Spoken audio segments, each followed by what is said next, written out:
Hello dear students, welcome back to my channel physics SPC. Current lecture का एक question. Figure shows a conductor of length L having circular cross section. The radius of cross section varies linearly from A to B. The resistivity of the material is rho. Find the resistance of the conductor. ये figure दे रखा है। देखो resistance का जो formula होता है R बराबर रो L upon ए। पहले एल के बारे में समझो। Length of conductor along the direction of current flow, along the direction of current flow, direction of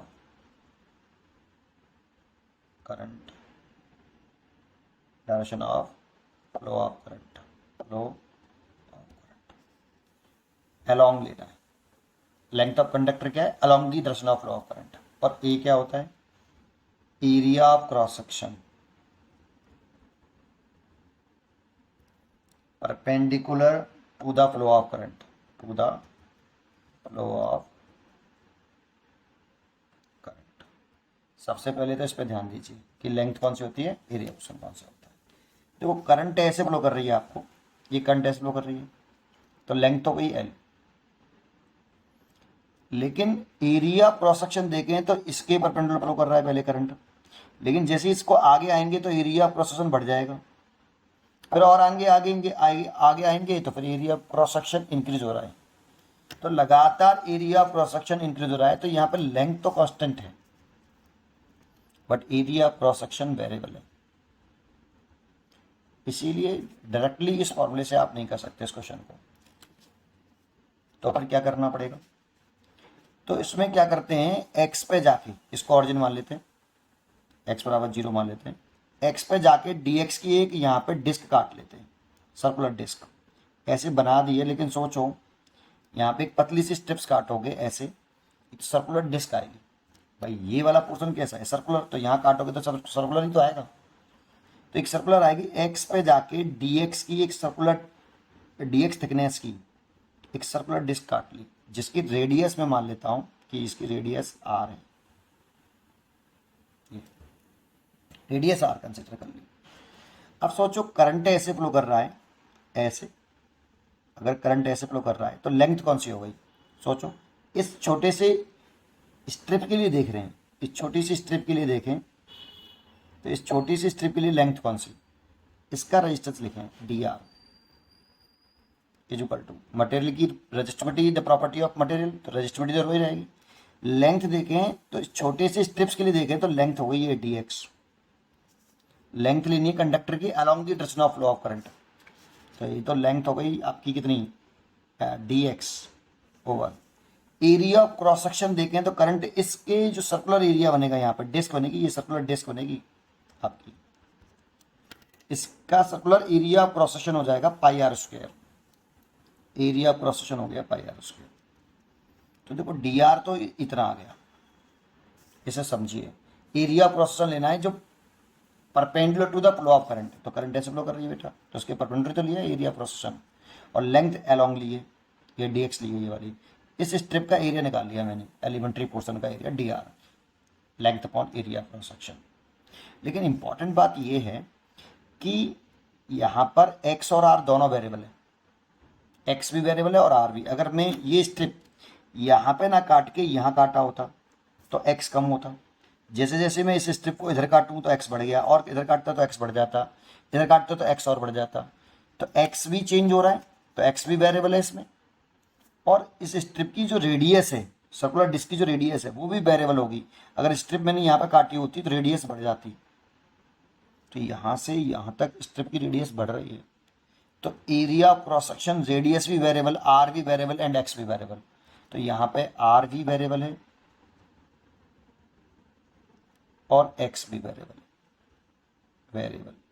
इसलिए इसका अगर मैं इंटीग्रेशन करूंगा ना तो कोई एक ही वेरिएबल होना चाहिए, दो वेरिएबल होंगे तो फिर कैसे इंटीग्रेशन से बाहर आएगा? तो पहले इस रेडियस में और x में रिलेशन निकालना पड़ेगा, उनमें से एक वेरिएबल गायब करना पड़ेगा, एक कांस्टेंट एक वेरिएबल। तो कैसे निकालें? तो देखो इसको मैंने ऑरिजिन माना x बराबर 0, तो इसको आप एक काम करिए, ऐसे करके इमेजिन कर लीजिए कि इधर की तरफ तो ये x बढ़ रहा है ऐसे, और इधर की तरफ आपका रेडियस बढ़ रही है। एक इस तरह से ग्राफ बना लीजिए। देखो इसको समझने के लिए मैं ऐसे ना ले सकता हूँ कि ये मैंने ऐसे x मान लिया और ये रेडियस मान ली, इसका ग्राफ मैं बना रहा हूँ तो यहाँ से बना रहा हूँ। ये लाइन लाई मैंने, देखो ये वाली लाइन, ये यहाँ से शुरू करी इस जगह से, तो इसकी ये डिस्टेंस कितनी है a, ये a डिस्टेंस है यहाँ तक, ये वाली a, और ये डिस्टेंस कितनी है b, तो ये वाली डिस्टेंस हो गई आपकी b, ये वाली पूरी हो गई b, ये वाली, और ये लेंथ हो गई आपकी l, ये देखो ये लेंथ l है। अब इसमें रिलेशन निकाल लो, तो आपको दिख रहा होगा ये स्ट्रेट लाइन है, तो स्ट्रेट लाइन की इक्वेशन होती है y बराबर mx प्लस c, तो y एक्सिस की जगह पे तो क्या है आपका r, तो y की जगह पे तो आ जाएगा r। m स्लोप होता है tan थीटा, तो tan थीटा निकालने के लिए एक यहाँ से लाइन खींच लो और ये स्लोप निकाल लो इसका, तो tan theta is equal to इस ट्रायंगल में लगा लो परपेंडिकुलर बेस, तो परपेंडिकुलर हो जाएगा ये वाला जो कि b माइनस ए होगा, और बेस हो गया l, तो b माइनस ए ओवर l। तो ये वाला फॉर्मूला लगा रहा हूँ, m की जगह पे पुट कर रहा हूँ tan थीटा, tan थीटा की जगह पे स्लोप tan थीटा ही तो होता है m, तो लिख लेते हैं b माइनस ए ओवर l, और x की जगह पे लिखे हैं यहाँ पे, तो ये x ही है बेटा, ये रहा x, क्योंकि हम x की जगह पे x ले रहे हैं, y एक्सिस की जगह पे r ले रहे हैं।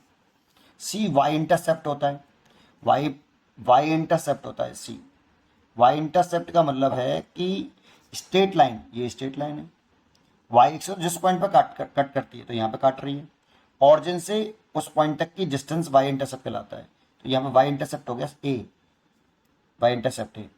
y इंटरसेप्ट क्या होता है, स्ट्रेट लाइन y एक्सिस को जिस पॉइंट पर कट करे उस पॉइंट से लेके ऑरिजिन तक की डिस्टेंस y इंटरसेप्ट कहलाता है। तो y इंटरसेप्ट कितना है इस डायग्राम में, इस वाले में a, ये डायग्राम मैंने यहीं से बनाया, देखो आप चाहो तो इसको ऐसे ड्रॉ कर सकते थे, या आप इस जगह पर ऐसे ये मान के ये थीटा मान लेते, ये r मान लिया, ये x मान लिया, है ना, तो y इंटरसेप्ट हो गया a।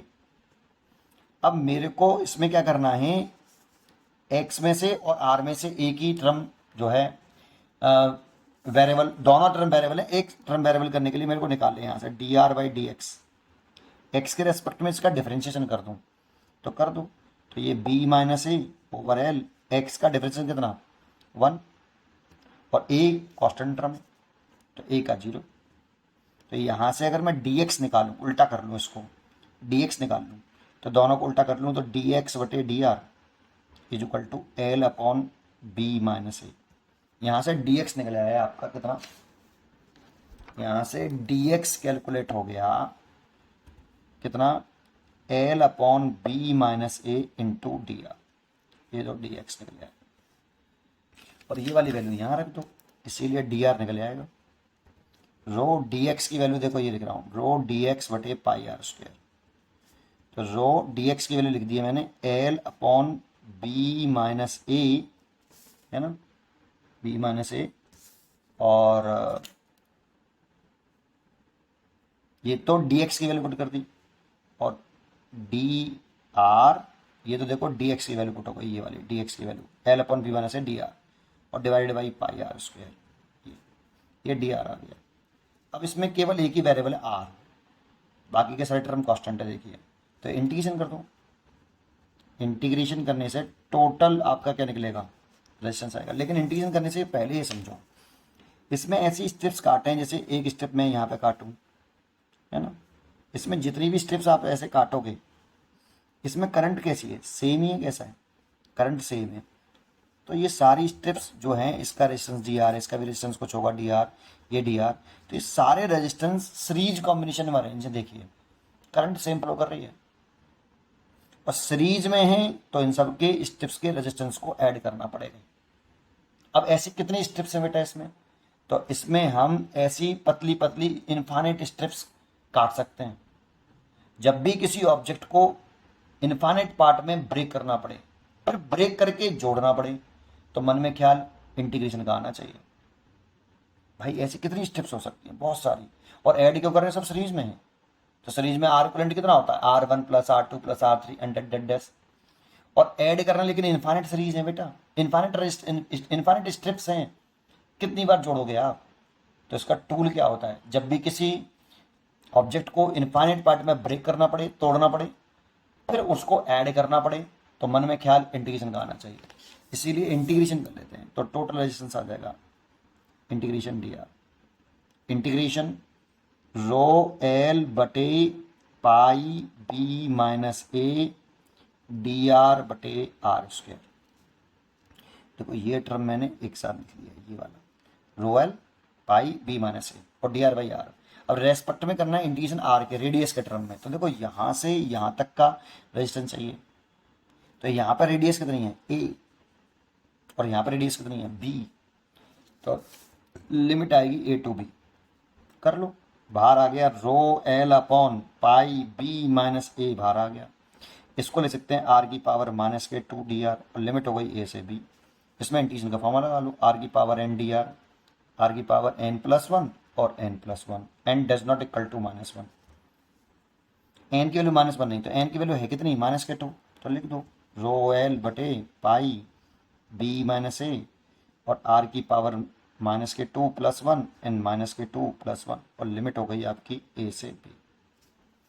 तो देखो यहाँ माइनस वन बचेगा, तो यहाँ माइनस लिख लेता हूँ, रो एल बटे पाई बी माइनस ए। ये जो माइनस बचा है वो यहाँ लगा लिया मैंने, और ये 1 अपॉन आर आ जाएगा, आर की पावर माइनस वन, तो नीचे ले आएंगे तो 1, ये ए और ये बी। पहले अपर लिमिट लिख लो, रो एल बटे pi b minus a 1 upon b minus 1 upon a. R को रिप्लेस करके अपर लिमिट माइनस लगा कर लोअर लिमिट, पहले इस माइनस साइन का अंदर मल्टीप्लाई कर लो, rho L pi b minus a, जैसे 1 upon a minus 1 upon b, minus sign का अंदर मल्टीप्लाई कर दिया है ना। यहाँ से ए बी एलसीएम ले लूँ तो बी माइनस ए आएगा, और ये रो एल बटे पाई बी माइनस ए, इससे ये कैंसिल हो जाएगा।